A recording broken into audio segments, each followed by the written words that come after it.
Cruise news time. Well, we got a wild story coming from a couple that cruised on Royal Caribbean's Symphony of the Seas.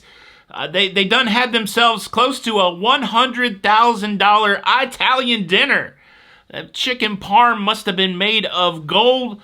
Was it worth it? We'll answer that question. Also, there's been some pushback against Carnival. Somebody making some wild accusations of corners being cut. And I've seen some corners being cut. We got to talk about that. I've got an update on the Viking River boat that ran into another boat yesterday. And I've been prepping. We have been prepping. Jenny and I have been prepping for our upcoming Holland America cruise by doing some very specific things around the town. Cruise news and my views. Let's talk about it.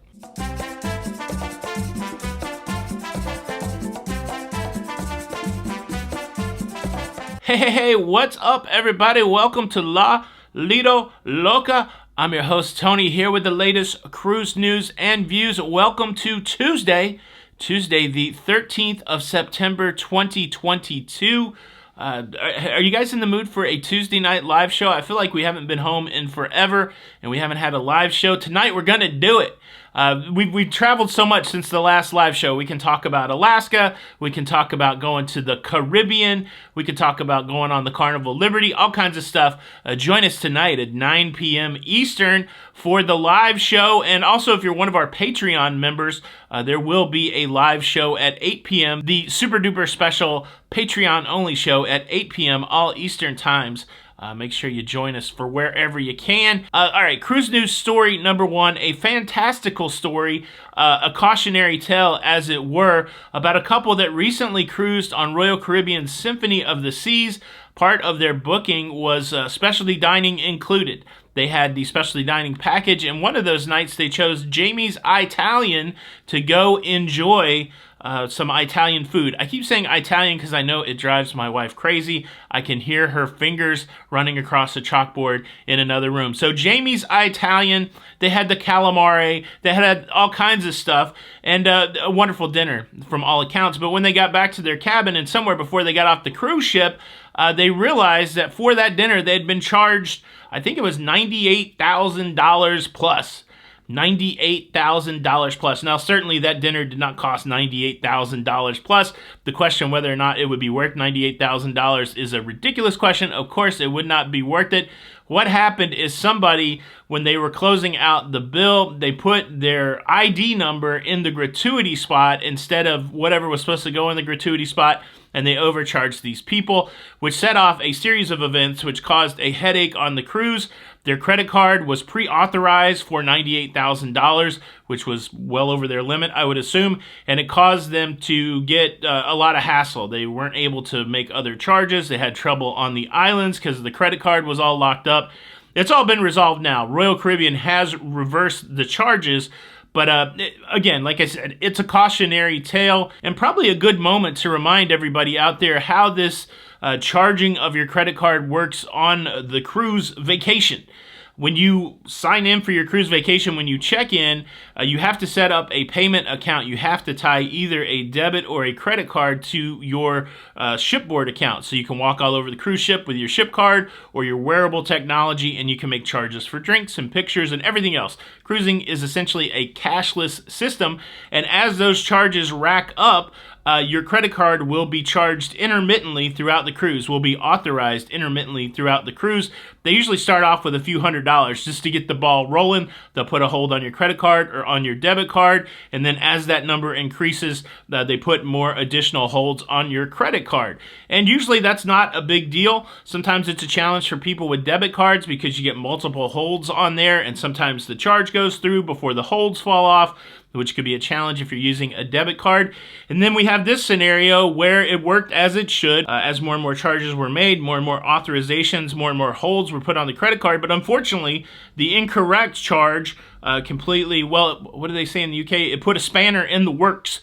It messed up the whole system, and it really hampered these people from enjoying their vacation because their money source basically was locked up in an incorrect charge. So what's the takeaway? I think the takeaway is maybe have 2 credit cards for cruising if possible, and if something goes sideways with that first credit card, you can go down to customer service and you can put the clean credit card on there for charges. Especially after they fixed the $98,000 mistake. It was fine with Royal Caribbean, but the credit card company had not released their hold, and so at that point they could have switched credit cards so that they could continue to enjoy their time on the cruise ship.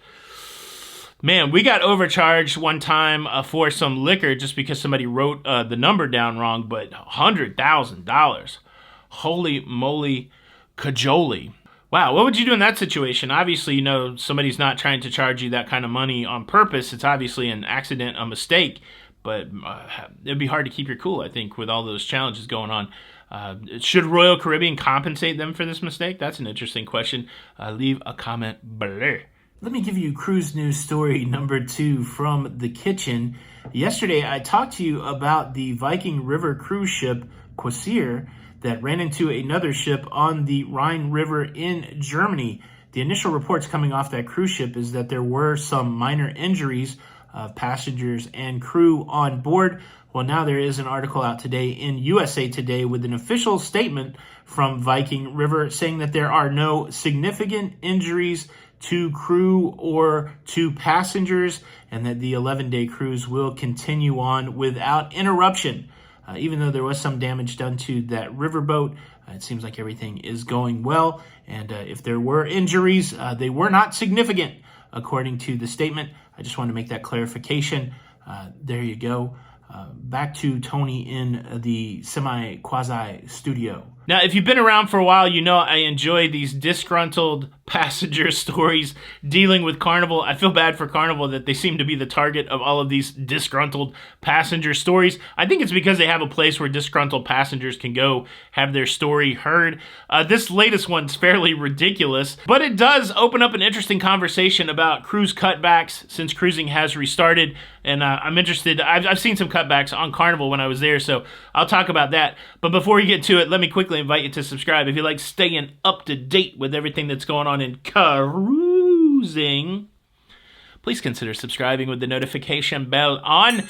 That way you don't miss out on any of the episodes, and your neighbors won't make fun of you. Have you ever been in a conversation in the cul-de-sac where one of your neighbors goes, do you know what Tony said in the cruise news? And that person's like, I got no idea who Tony is, and then you get laughed at in your face. Ha ha ha! Ha ha! You simpleton, you not knowing what's going on in the cruise news.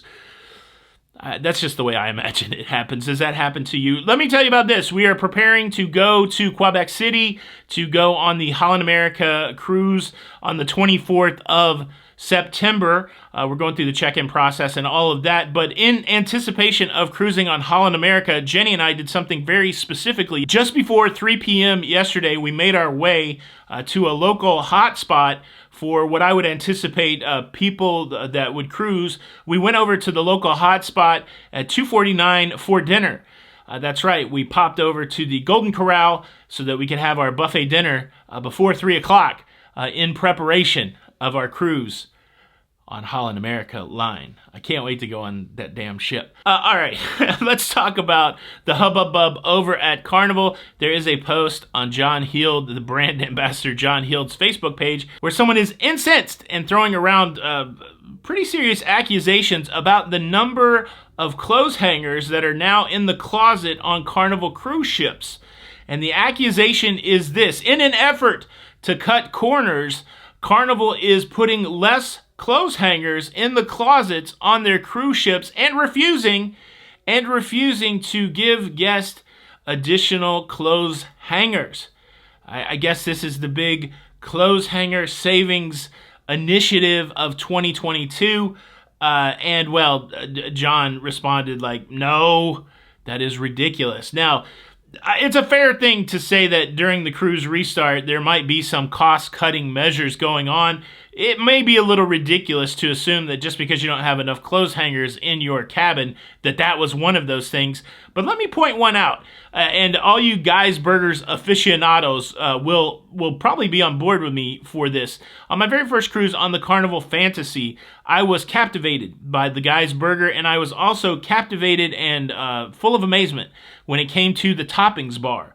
My favorite Guys Burger is a Guys cheeseburger served to me plain that I take over to the Guys toppings bar, and I top with sauteed mushrooms and A1 sauce and some bacon. That's the way I like it. Well,